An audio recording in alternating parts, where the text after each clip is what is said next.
The focus of this final plenary for today will be on building a world-class petrochemicals and fertilizer industry in Nigeria. Let me introduce very quickly the panelists. To give us the background information will be Mr. Kunle Allen, Managing Director, Gas Aggregator Company of Nigeria. He's here. We welcome you. Our moderator is Dr. Ami Roy, President, International Fertilizer Development Center. And then we have in our panel the Honorable Minister of Petroleum Resources,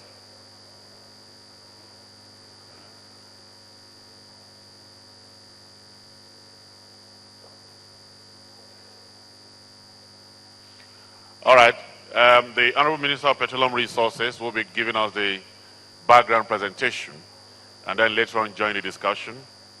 I'd like to welcome her. Welcome Mutu Sumanu, Managing Director, Shell Nigeria.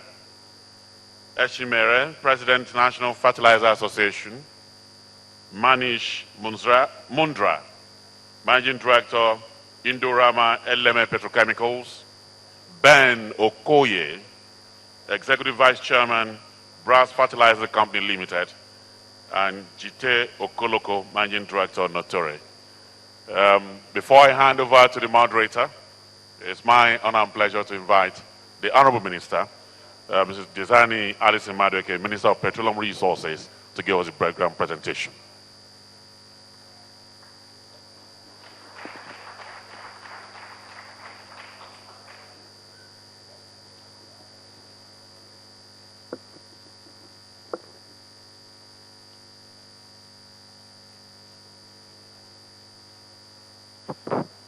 Distinguished ladies and gentlemen,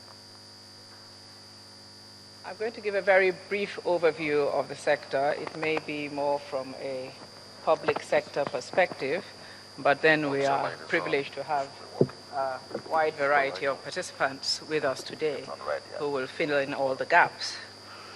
As you are all aware, current estimates of our sectoral contributions to Nigeria's GDP has agriculture as the most important sector, with a contribution at this time that's close to 38.3%.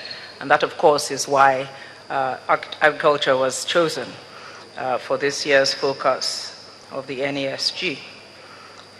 Nonetheless, the contribution of petroleum, much smaller for obvious reasons at this time, can be greatly enhanced through diversification and domestication of the hydrocarbon value chain in the Nigerian economy.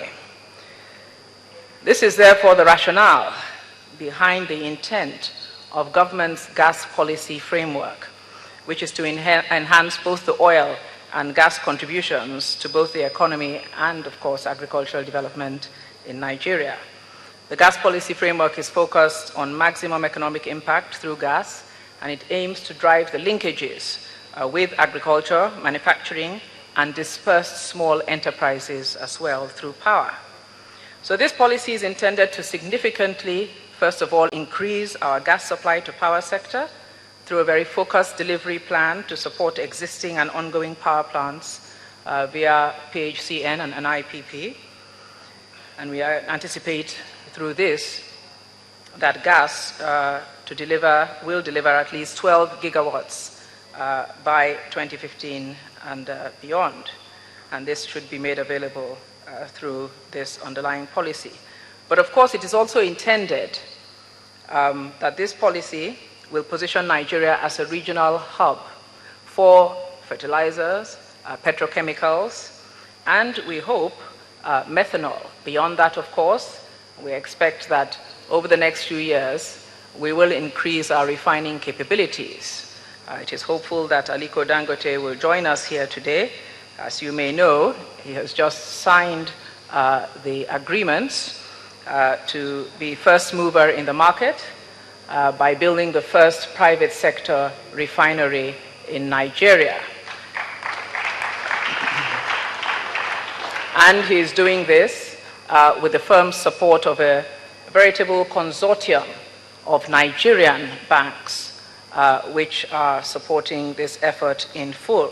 I think it's been a very exciting day. It proves, of course, that the economy is still extremely sound and is still, of course, a very interesting investment destination for all who want to come in to Nigeria. We expect, therefore, that over the next year or two, we will see other investors coming into the private refinery business in Nigeria, not to mention petrochemicals, fertilizers, methanol, and so on. Now, Mr. President's aspiration is to stimulate unprecedented economic growth through natural gas. And this is the next big, exciting area for us in the oil and gas sector in Nigeria, with, of course, as I've said, specific focus on gas to power and gas-based industrialization as well. But today I'm going to talk about the gas-based industrialization because this is where we connect with agriculture. The agenda is anchored primarily around fertilizer and petrochemical industries.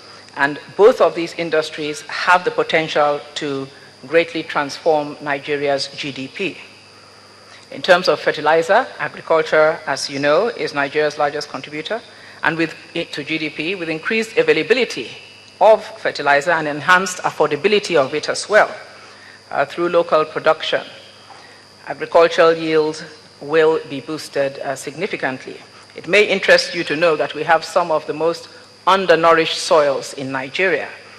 So we would also expect that the various fertilizer blending plants that are planned as well will ensure that the right fertilizers or right types of fertilizers for the right topography or the right soils will be put in place over the next couple of years or so. In terms of petrochemicals, over 60% of everyday product is made out of petrochemicals.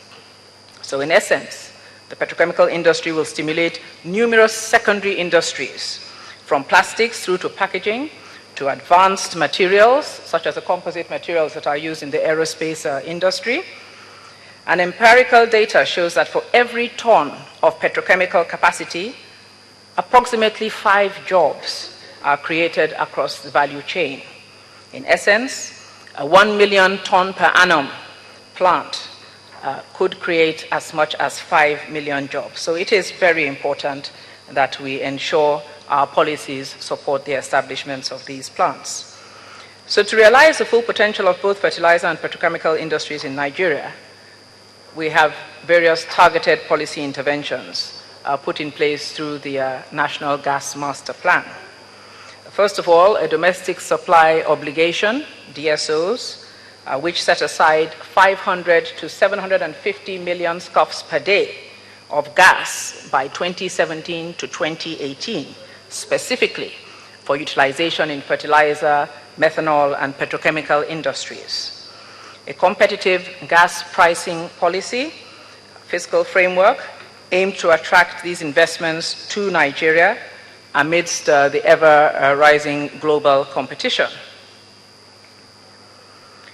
And our pricing policy was benchmarked against our closest competition, which is Trinidad and Tobago and Egypt. And I think it's very favorable at this time. We established a gas aggregator company to serve as a one-stop shop for potential investors in this area, which simplifies access to feedstock, as well as helps in the conclusion of various commercial agreements that go into the entire package. And of course, the deployment of the concept of industrial parks or the industrial park clusters, which leverage on the synergies in utilities, port facilities, free trade zones, etc. And this, of course, supports the competitive establishment of these industries in Nigeria. At this point in time, there is a concerted effort across various ministries, agriculture, of course, with petroleum, transport, industry, trade, and investment, to maximize the success of industrialization initiatives that we are embarking upon, and of course, to ensure the overall competitiveness of Nigeria in attracting investors. And it is clear that these policy interventions are now beginning to yield results. There is a commendable pipeline of fertilizer and petrochemical investments under evaluation currently in the country. And Dangote's refinery, petrochemical and fertilizer plants, which will be established in Olukola, are one such investment. Of course, Indorama had already gone ahead 7 months ago with their fertilizer plant, which is already under construction. As I said, the doors are now open for business in this area in Nigeria. And our policy approach under President Goodluck Jonathan's government is attracting significantly more investor interest. We expect that in the fertilizer sector, over 8 million tons per annum capacity will be available between 2017 and 2019 based on the investor interest we are seeing now. A few other investors other than Indorama and Dangote, the Brass Group, the Nagarjuna Group as well, amongst others, and they are all in advanced stages at this time of attaining financial closure and awards of EPC contracts. And so with that the above capacity outlay that I have described, I think we're now well positioned to supply approximately 10% of the world's global tradable fertilizer by 2017-2018, which would be quite historic. And it will make, as I said, Nigeria the undisputed regional hub for fertilizer. Of course, we expect that a sizable proportion of this will be deployed for domestic use. A 1.4 million ton per annum petrochemical plant is also proposed to be built in Nigeria. You may have heard me talk about our gas industrialization program over the last 24 months. Progress is being made with it. The location is Ogidigbe in Delta State. It's an industrial park, and it will be the first of the 3 planned industrial parks.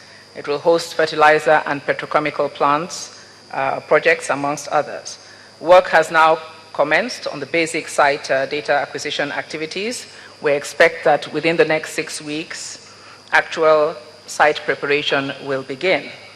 The location has approximately 2,750 hectares of land and is located along the coastline in Delta State. Again, very importantly, between now and the end of this year, it is expected that these mobilization activities will already create about 2,000 jobs. And those jobs will grow exponentially to over 150,000 during the main activities, construction activities, which will take us through 2015. In the long run, however, we expect that from that particular cluster, we should be producing over 5 million jobs by 2017, 2018, and beyond, including both direct and indirect jobs. Not to mention the jobs that come from the very many spin-off industries or secondary industries that arise from these initiatives. But to maximize the impact